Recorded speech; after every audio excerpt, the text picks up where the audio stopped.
catchy vocal melody is often simple, memorable, and emotionally expressive. But how do you go about creating these? After all, they're the most important part of your song. If you're having vocals, if you're going to be having vocals in your song, the melody is the most important part, even above the lyrics and even above the rhythm, everything else, the melody is king. But how do you go about creating these? In this video, I'm going to share with you 5 simple steps you can follow to create amazing and catchy vocal melodies that stick in the heads of your listeners. Hey, I'm Reagan Ram with Orpheus Audio Academy, and I've been producing music for over a decade and a half now. Even went to audio engineering school, and now I love to help other producers like yourself create pro quality music from home quickly and easily so you can become a prolific producer. If you're anything like I was when I started out, then finishing songs is a struggle. And if you want help with this, I have a free workshop you can sign up for.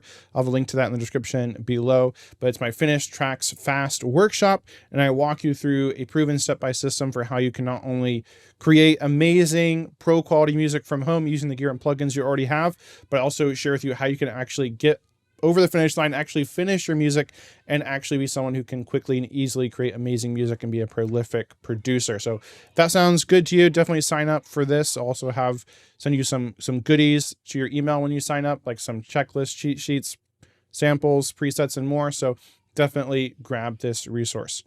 So how do we create a vocal melody? Well, what is a vocal melody? Really, it's just 2 things. It's rhythm and then the notes, the actual notes there themselves. So you got to find a good rhythm and a good note pattern and put these together, but it's hard to do both at the same time. So it's best, I've found, if you find a rhythm you like first. And what makes this easier is if you've already kind of built the foundation of your track, you've already got the drums, the chords, the bass kind of down, then it's easier to go and write a melody on top of that. And this is what a lot of pros do as well. So once you've kind of got that down, you can think about a rhythm you want. You can like hum it out or do la la la's or whatever, or you could even pull up like your MIDI keyboard and just play a single note, like the tonic, the root note of your chord progression. You can just like tap away at your keyboard, and so you got like kind of a rhythm you like, and then you can go in and move the notes around like with your mouse or what have you if you're not like great at playing. That's like a really rudimentary way of doing this. Now I will say, like, a lot of times melodies just come to me by feel. I'm just listening back to the song and a melody just kind of comes to me. That's really hard to teach though. I don't know how to teach that. I'm just kind of, a lot of times I'll just like hit record and just immediately like stream of consciousness, like record a melody as I'm listening back to it. And then I might tweak stuff later. But again, that's hard to teach. So again, each of these are kind of like guidelines. Don't think of these as rules, just little ideas to help you, and you use what works for you. But this is something I've done before in the past, and it's created some really great melodies. So that's a great idea, starting with the rhythm you want first. And as part of that, it's a really great idea to use repetition and create what's called a little like motif that can repeat across your chord progressions. Like a motif is just like a really simple musical phrase that's identifiable, right? 2 notes can be identifiable. Like think of what's the song? Chasing Cars by Snow Patrol. But typically a motif's probably a little bit more than that. Typically it contains like 3 to 5 notes or more. And then that's a phrase you can kind of repeat over and over. And you can kind of think of maybe building your melody around a couple of different motifs, right? We'll call these phrases. So you could have like phrase A, B, C, D, etc.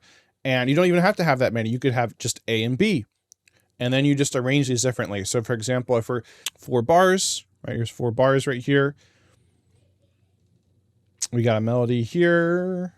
And I would say this is basically kind of like a motif right here, if you listen to the lead.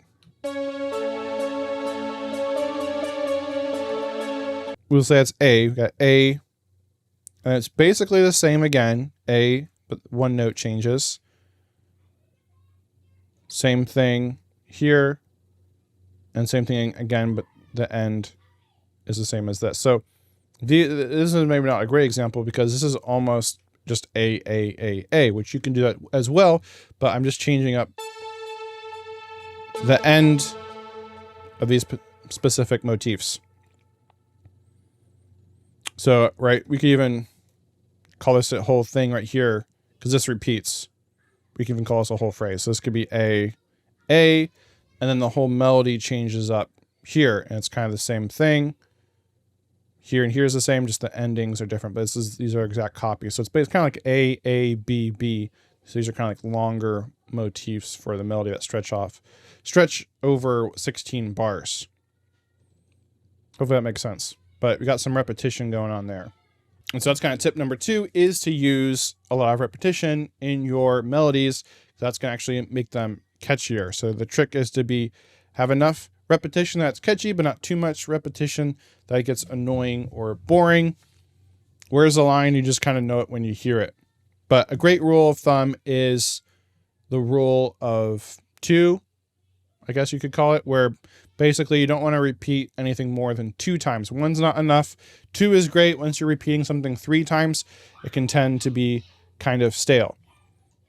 And so we're kind of borderline with this one here, because this is almost repeating 4 times.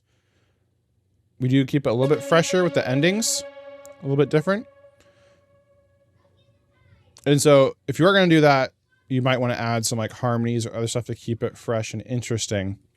Now, tip number 3 is to use mostly stepwise motion. This is just where instead of making a big jump across your scale from one note to another, you just kind of move from one note to the next note in the scale. So instead of like going from like A, jumping all the way up to C or D or something, you just go from like C to D, C, D, E, F, G. So you keep it kind of close together. And so we're kind of doing that here.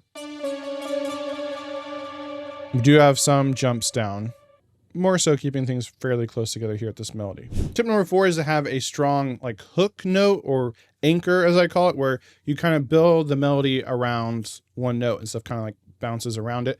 That's kind of another cool idea. Like examples of this are like Billie Jean, Don't Stop Believing, Every Breath You Take. And it adds some more of that repetition. And we definitely got that here, because we got, what is that, C sharp. That's kind of the anchor here, and stuff's kind of moving around it. And then when it goes up, then we have G here. Oh, it's A. We have A here. That's kind of the anchor, and stuff's moving around that. Now, before I move into the 5th and final tip, I just want to share with you the sponsor of this video, which is Lander. They're an incredible platform that, you know, when I first heard about them, I thought they were just like an AI mastering tool. They are not. They also have distribution, plugins, tons of samples, and you get all of this for just one small annual fee, which is really amazing, or you can pay monthly. And I use this all the time. All right, it's got over 3 million curated royalty-free samples from top producers to help you build your track. I use these a lot. These are amazing. Of course, you get tons of plugins as well. Many of these you own outright as well. So if you do cancel your subscription, you still keep these plugins. And of course, got the best AI mastering tools on the market as well. And I also think they have the best music distributor on the market. And it's what I use for my own music. You get to release unlimited music to Spotify, Apple Music, TikTok, and more, and keep 100% of your earnings. Also got great tools for like releasing cover songs and collecting all your different royalties as well. So just overall, Lander is an incredible tool. I love using them. And if you want to save 20% off your first year, you can just use my affiliate link in the description below. So definitely give them a try. My 5th and final tip is to add tension and release to your vocal melodies. Basically, when you're in your verses, you want to start off more maybe mellow, a little lower an octave range, and then you want to rise and have that energy build as you go from, say, your pre-chorus to your chorus. So I'll play a couple examples on it. So we got our verse here. Why didn't I scream louder then? Why did silence have to win?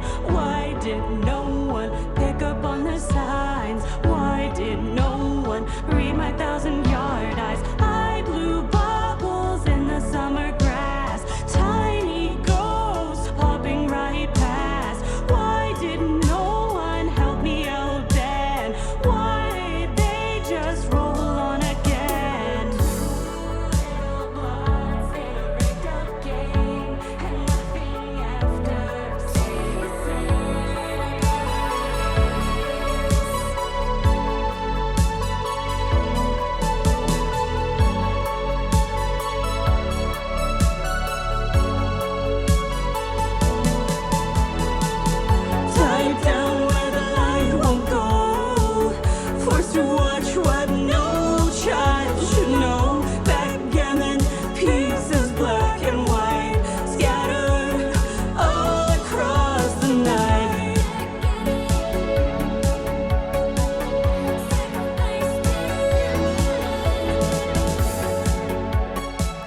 So still a work in progress, but you kind of hear how it went. It started much more soft and quiet here at the beginning, even it built throughout the verse, and then was much more powerful and a higher range in the chorus. If you found this helpful, go ahead and hit that like button. And if you want more tips on how to go about creating an entire song step by step, then check out my video on the screen right now.